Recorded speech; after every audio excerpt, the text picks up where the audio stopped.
नमस्कार प्रेक्षकांनो.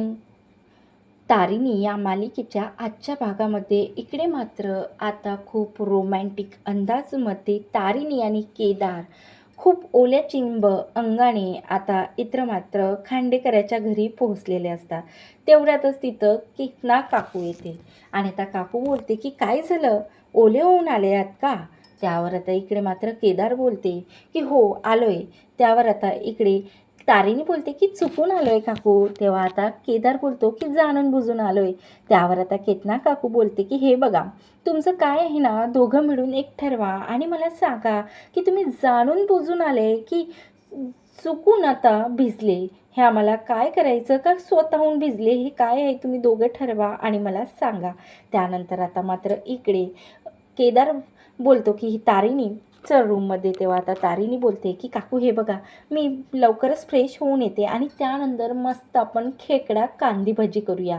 आता त्यावर इकडे काकू बोलते हेच बरोबर आहे, ये लवकर. त्यावर आता केदारसुद्धा तारिणीच्या मागे रूममध्ये जातो आणि त्यानंतर आता दोघांनीसुद्धा ते ओले कपडे करून चेंज केलेलं असतं आणि त्यानंतर आता तारिणी छानशी तयार झालेली असते आणि केदार स्वतःच्या केस सुकवण्याचा प्रयत्न करतो. तेव्हा आता तारिणी बोलते की केदार काय झालं, मी म्हणून म्हणत होते की नाही आपण भिजायचं ना पावसात, सर्दी आली म्हणजे. आणि असं केस कोण पुसतं बरं, असं केस नसतं पुसायचं आणि मी पुसून देते तुला.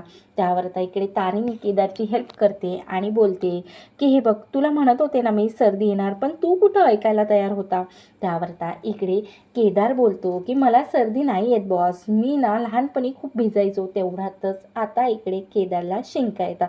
पहिली शिंक येते, दुसरी शिंक येते, तिसरीसुद्धा येते आणि केदार प्रेमाने हसायला लागतो. तेव्हा तारिणी बोलते की मला माहिती आहे तुला सर्दी आली का नाही, चल तयार हो, मी लवकर कांदा भजी बनवून येते. तर इकडे मात्र आता काकूकडे तारिणी कांदा भजी बनवण्यासाठी जाते. तर तेवढ्यातच आता ऑफिसमधून घरी आलेला असतो तो म्हणजे युवराज.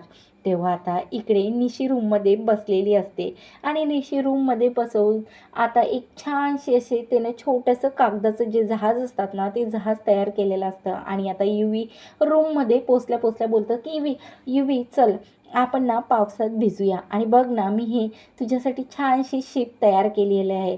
या प्रेमाच्या शिपमध्ये आपण असं पावसामध्ये याला असं वाहून जायला सोडू. त्यावर आता युवी बोलते की हे बघ, तू एक काम कर, माझं ना तू डोकं खाऊ नको आणि तुला घराबाहेर फेकायची ताकदसुद्धा माझ्यामध्ये नाही आहे निशी, म्हणून तू माझं डोकं खाऊ नको. आणि तू एक काम कर ना, या पावसामध्ये या शिपमध्ये बस आणि स्वतःच माहेरी जा आणि परत कधीही येऊ नको, म्हणजे माझं डोकं तरी थोडं शांत राहणार.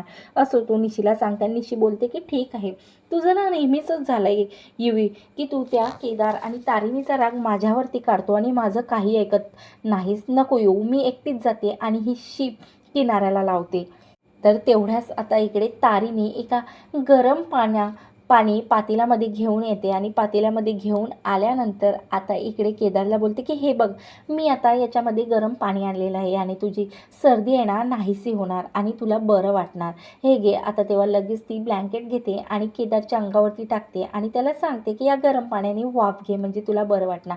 तेव्हा आता केदार लगेच इकडे तारिणीचा खूप प्रेमाने आणि रोमॅन्टिक अंदाजमध्ये आता हात पकडते आणि बोलते की बॉस, तू पण माझ्याबरोबर घे ना, म्हणजे तुला समोर जर सर्दी आली, तू सुद्धा माझ्याबरोबर भिजले ना पावसामध्ये, मग तुला जर सर्दी आली तर म्हणून तू अगोदरच माझ्यासोबत ही वाफ घे. तेव्हा आता इकडे तारिणी बोलते की नाही केदार, मला काहीही झालेलं नाही आहे आणि मी वाफ घेणार नाही, तू घे. तेवढ्यातच आता केदार इकडे वाफ घेते आणि तेवढ्यातच इकडे तारिणी आता दरवाजाकडे निघण्यासाठी बाहेर जाते. तेवढ्यातच आता केदार जोरात ओरडतो की बॉस. तेव्हा तारिणी आता लगेच जिथं वाफ घेत असते त्याच ब्लँकेटमध्ये आता तारिणी आतमध्ये डोकावते आणि बघते. तेवढ्यातच तिथं केतना काकू येते आणि काकू बोलते की अरे वा, पावसात खूप छान भिजल्या वाटते आणि पावसाची हवा तर खूप छान दिसत आहे. त्यावर आता इकडे तारिणी बोलते की नाही काकू, तुम्ही तसा विचार करता तसं काहीही नाही आहे. तेव्हा काकू बोलते की हे घ्या, तुमच्यासाठी दोघांसाठी भजी आणलेली आहेत, ही भजी खाऊन घ्या. आता तेव्हा एक रोमॅन्टिक गाणं म्हणत काकू तिथून निघून जाते. त्यावर आता इकडे केदार येते आणि इकडे छानसा एक भजी उचलते आणि आता तारिणीला चारते. तर इकडे मात्र आता सर्व जेवणाच्या टेबलवरती जमलेले असतात. तर आता जेवणाच्या टेबलवरती जमलेले असतात, तर इकडे मात्र आता तारीनी केदारला उठवते आणि बोलते की रात्रभर तू आता त्या जागून मॅच बघितली आणि आज उठायला तयार होत नाही आहे, चल उठ केदार लवकर. तर इकडे मात्र आता टेबलवरती बसलेला असतो तो म्हणजे युवराज आणि इकडे कौशिकी. तर आता तेवढ्यातच तिथं येतं ती म्हणजे आता पद्मिनी काकू. आता पद्मिनी लगेच युवराजला खुणावते की तारीने कुठेतरी जायचं बोलते, म्हणून तू बोल तिला की तुला तिच्यासोबत यायचं म्हणून. तेव्हा आता लगेच पद्मिनी बोलते की कुठं चाललीस बाळा तारीनी तू. त्यावर आता कुठं चाललीस बाळा कौशिकी. त्यावर आता कौशिकी बोलते की काकू मला ना एका मीटिंगसाठी बँगलोरला जायचं. खरं तर मला हे युवराजने काही आयडियाज दिलेला आहे, त्या आयडियाजवरच युवराजने इथं राहून काम करावं एवढंच मला वाटते आणि मला अर्जंट बँगलोरला जायचं आहे. काही मीटिंग्स आहेत माझ्या आणि काही काम आहे तिथं म्हणून जायचं आहे. त्यावर आता इकडे लगेच कौशिकी बोलते की मला आता निघावं लागणार. त्यावर आता इकडे पद्मिनी बोलते की असं काय काम आहे रे हिला, की म्हणजे ही एवढ्या अर्जंटली ठसका लागेपर्यंत विचार करत होती आणि आता ती बँगलोरला चालली. त्यावर आता इकडे युवराज बोलते की जाऊ दे ना मॉम तिला, म्हणजे मी तरी माझं डोकं थोडं शांत राहणार. त्यावर आता इकडे मात्र पद्मिनी बोलते की आज मी खुश आहे, माझ्या काही फ्रेंड आपल्या घरी येणार आहेत आणि मला खूप काम आहे. त्यावर आता युवराज बोलतो की तू कशाला काम करतंस, तुझी मोठी सून आहे ना, तिला लाव थोडं कामाला. त्यावर इकडे आता पद्मिनी असं युवराज बोलल्यानंतर हसायला लागते. तर इकडे मात्र आता रूममध्ये असलेल्या तारिणीला कॉल येतो, तो म्हणजे आता टेक्नोचा. टेक्नो बोलतो की कत्रीने आताच एक खूप मोठी न्यूज आणलेली आहे आणि खूप मोठं ड्रग्सचं सप्लाय आता मी लोकेशन पाठवलेलं आहे बॉस, त्या ठिकाणी होणार आहे. म्हणून आता तुम्ही त्या ठिकाणी आपल्याला अर्जंट जावं लागणार आणि हे काही आहे ना ते रेट तिथं टाकावं लागणार. त्यावर आता इकडे टेक्नोला पुन्हा कत्री बोलते की ठीक आहे, त्यांच्या आपण ही रेट टाकण्याच्या अगोदर आपल्याला जे जे मॅडमशी बोलावं लागणार. तेव्हा आता इकडे टेक्नो जे जे मॅडमला कॉल लावून देते आणि आता जे जे मॅडमशी इकडे मात्र तारिणी बोलते. तेव्हा आता जे जे मॅडम बोलतात की हे बघा ठीक आहे ना, आज पहिली वेळ तुमच्या टीमला शाबासकी माझ्याकडून मिळण्याची पहिली संधी आहे आणि ती गमावायची नाही. आणि मी सांगतो की कोणी जर ती रेड मारल्यावरती तिथून पळून जात असेल तर डायरेक्ट त्याला तिथंच ठोका, त्याला जिवंत सोडू नका. त्यावर तारिणी बोलते की पण मॅडम कायदा. त्यावर आता इकडे जे जे मॅडम बोलते की मी सांगितलं ना की कायद्याला इतके मोठे होऊ देऊ नका की त्यापुढे गुन्हेगार मोठा होईल आणि हा मंत्र माझा कायम लक्षात ठेवायचा.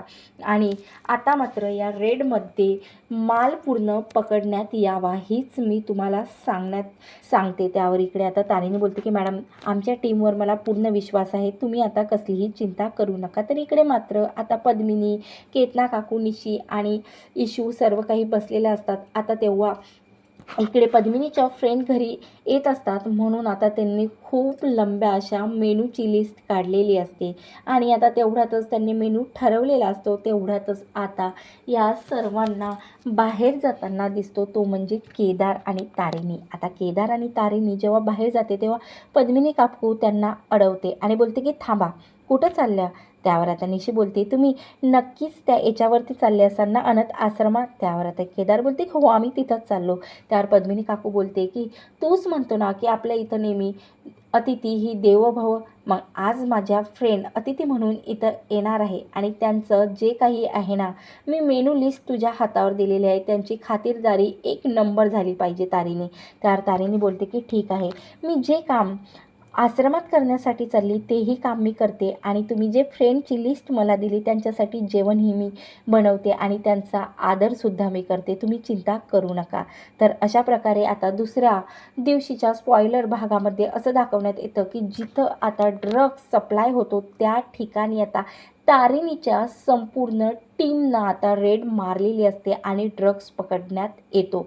तेव्हा आता इकडे जे जे मॅडम इकडे ऑफिसमध्ये बसलेला असतात. आता जे जे मॅडम तारिणीला खूप प्रश्न विचारतात की कशा प्रकारे तुम्ही या अगोदर कुठं गुलाबला बघितलं होतं आणि गुलाब आणि